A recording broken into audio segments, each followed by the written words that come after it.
Cheers. I don't know how many of you watched my last video where I was talking about the problems I've been having with YouTube and uploading videos and things disappearing and comments disappearing, but I'm going to try something a little different. I'm going back to the old way of making videos before I got my iPhone, using my old Zoom camera, and be processing everything through my laptop, and hopefully this will get through without much problem. We'll see. But what I want to talk about here today is there's a thread going around. I think maybe Mazzy might have started it. I don't know if he intentionally wanted to start a thread, but I've seen several people get on there, and I thought this is really a good thing. It's 10 albums that blew your mind. So I'm showing 10. Actually, I think I got 11. But albums that have blown my mind. All right? And this is a personal thing. I haven't gone through, I'm picking up stuff that I think people will like for whatever reason. Oh, this is, Van Halen blew my mind. The Beatles blew my mind. Of course they have, I could have picked 100 albums that have blown my mind. But I just started going through my little stacks here, and I said, okay, 10 albums. Just came the first 10 that came across that I felt like, okay, these have really blown my mind. So without going into a lot of detail, it's no particular order here. This is all random stuff. This is from 1970s, an album called Beautiful People. And this is a comp put out on the Harmony label, which is a subsidiary of Columbia. And first of all, I bought this in 1970 when it came out. And the cover, I had, I think I had watched the some footage of Woodstock. And this picture looked like something that had come from the Woodstock footage. Maybe from the movie, I don't know. But this album starts off, it's got John Kay. This is pre-Steppenwolf, John Kay. It's got Grace Slick and the Great Society, Sally Go Round the Roses. It's got Ravi Shankar on there. It's got the Byrds, Lay Down Your Weary Tune, the Electric Flag. It's got the Rising Suns. It's got Tim Rose doing a version of Hey Joe. And the American Medical, the American Metaphysical Circus by the United States of America, which was Joseph Byrd. And that song blew my mind. Well, the whole album has blown my mind. Ravi Shankar, Sitar Todi. Oh my gosh. Beautiful Indian music. It doesn't get any more psychedelic and experimental than the United States of America with the American Metaphysical Circus. And the album ends with a beautiful, almost ambient, spacey, psychedelic piece by jazz trumpeter Don Ellis. Man, this album it blew my mind. All right. Next. China by Vangelis. This was the first Vangelis album that I bought, which made me a lifetime fan of Vangelis. To now I've got, seriously, I think I've got his entire catalog either on album or CD. This album came out in 76 maybe, but 79. Okay, so this was Vangelis doing his tribute to China, and China is rich in a history of art, history of philosophy, a history of martial arts, and he kind of touches upon those themes in this album, all electronic instrumental, including some beautiful pieces of piano work, some ambient, spacey synthesizer pieces. This album blew my mind. Kate Bush, The Hounds of Love. Shortly before I picked up this album, I was watching MTV one day, and this promo video came on of this woman singing a song called Running Up That Hill, A Deal with God. And I had never heard Kate Bush. I was familiar with the name. I'd seen some of the albums and heard stories about her, but I never heard her. And when I watched that video, I was like, whoa, that is an amazing song. So next time I was out, I went to my local record store, local, 35 miles away at the time. But anyway, I went by, and sure enough, they had this copy of The Hounds of Love. And oh my gosh, this is a freaking masterpiece. It's just beautifully written songs. It's experimental. It's progressive. Side 2, The Ninth Wave, is kind of a suite of songs with this theme about being lost in water, being lost in the ocean. And this particular copy here, beautiful, is this beautiful gray splatter vinyl. This album blew my mind. It also made me a lifetime fan of Kate Bush. Johann Sebastian Bach. This is A Musical Offering, BWV 1039. I got interested in this album after reading a book. I'm sorry, I can't remember the author's name. I know it's a sacrilege.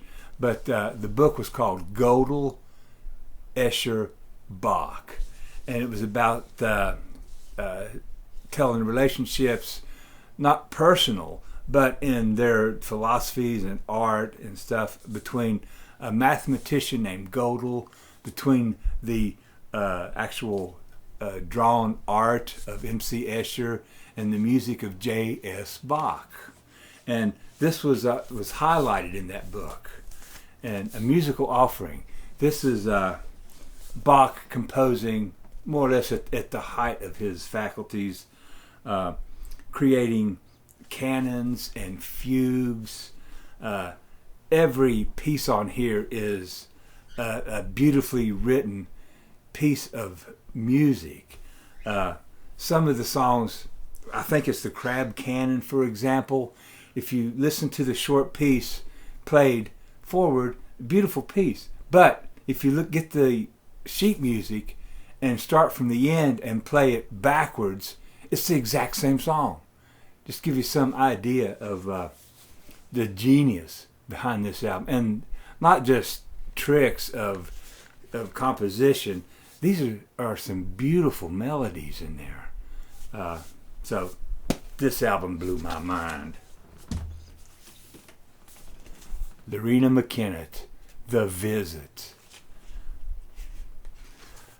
One day I was listening to public radio, and they played this song called All Souls Night, and it said it was from this album, The Visit.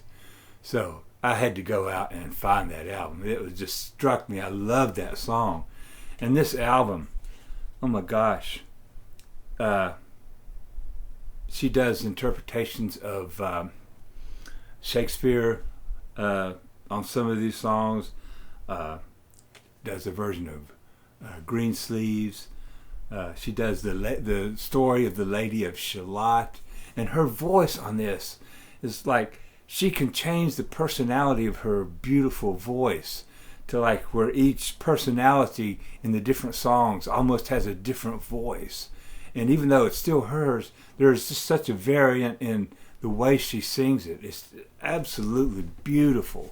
The songs on here are just well written, absolutely gorgeous songs. Highly recommend this album. This blew my mind.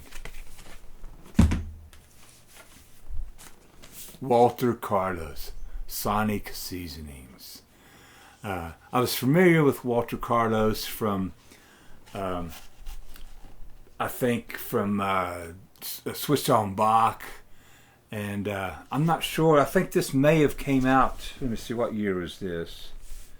I don't really recall.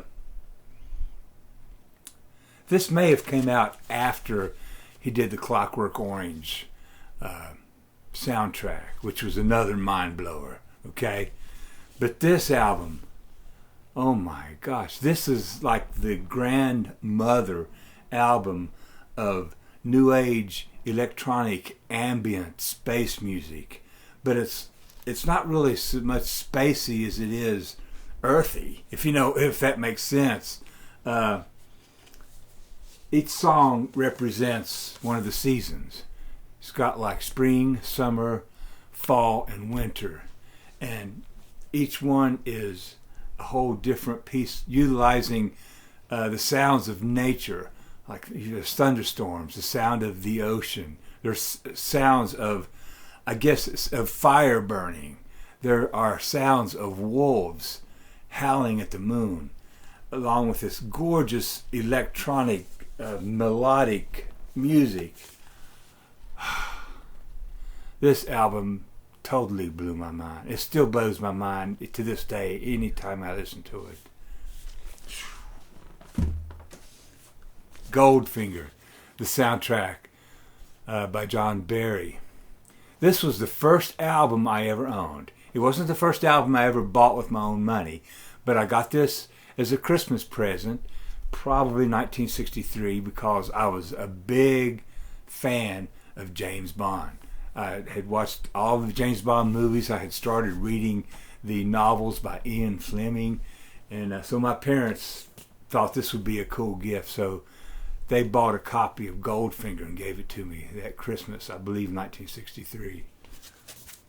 This album, oh my gosh, Shirley Bassey singing the theme from Goldfinger. It's got beautiful incidental, instrumental, moody music in there, sometimes dark. It's got some great guitar. It's got that twangy James Bond guitar on going through various parts of it. Beautiful album. I'm a big fan of this, even after 50 whatever, however many years, 56 years ago, however long it was. But man, my mind was blown. Atom Heart Mother by Pink Floyd. This was the first Pink Floyd album that I heard. I was somewhat familiar with Pink Floyd when this came out. I had heard some cuts from the Ummagumma album, and I thought, that's some pretty way out stuff. But this album came out, and I didn't quite know what to expect. I loved the cover on there. Those cows, beautiful. So I didn't know. Okay, I was expecting it maybe a little more of a weirdo psychedelic album like the stuff that I had heard from Ummagumma. I had not heard the complete album of Ummagumma, just a couple little snippets. So when I put this album on, the Atom Heart Mother Suite, oh my gosh, I listened to that and it was like I was totally unprepared and caught off guard. And the more I listened to it, the more beautiful it seemed to become. And I love this album. And I know all you Pink Floyd fans, I know the Pink Floyd themselves are not particularly fond of this album for whatever reason. But yeah, this blew my mind. Here's a little more recent album. This is The First Day by David Sylvian and Robert Fripp. This is basically songs by David Sylvian with Robert Fripp and members of King Crimson doing the music, and it also includes some Robert Fripp doing some of his Frippertronics. But my gosh, what a gorgeous album! I love David Sylvian and him working with Robert Fripp, and I think rumor has it that Robert Fripp had actually asked for him to join King Crimson as their lead singer and as a second musician, as another musician. But I think David Sylvian obviously refused. Don't know, but this album blew my mind. This album was, when I was learning how to play the guitar, I was listening to, of course, Jimi Hendrix and all these rock and roll guys. But the first time I heard anything from this album, this is just strictly Roy Buchanan's version of the blues, which made me appreciate the Fender Telecaster. Because before I heard this album, I always thought the Telecaster's like, oh, that's a country guitar, doing that chicken picking licks. But nah, I had a great respect for Telecasters, and since then I think I've owned like 6 Telecasters myself. But absolutely, just blistering blues guitar. Mainly instrumental. Side A, Filthy Teddy, After Hours, 5-string blues, and it's not until Thank You Lord comes in. Thank You Lord, where he's singing, where he's thanking God for his day to be able to see his children play. Oh my gosh, such a gorgeous freaking album. It blew my mind. And finally, Goblin. This is Amo Non Amo,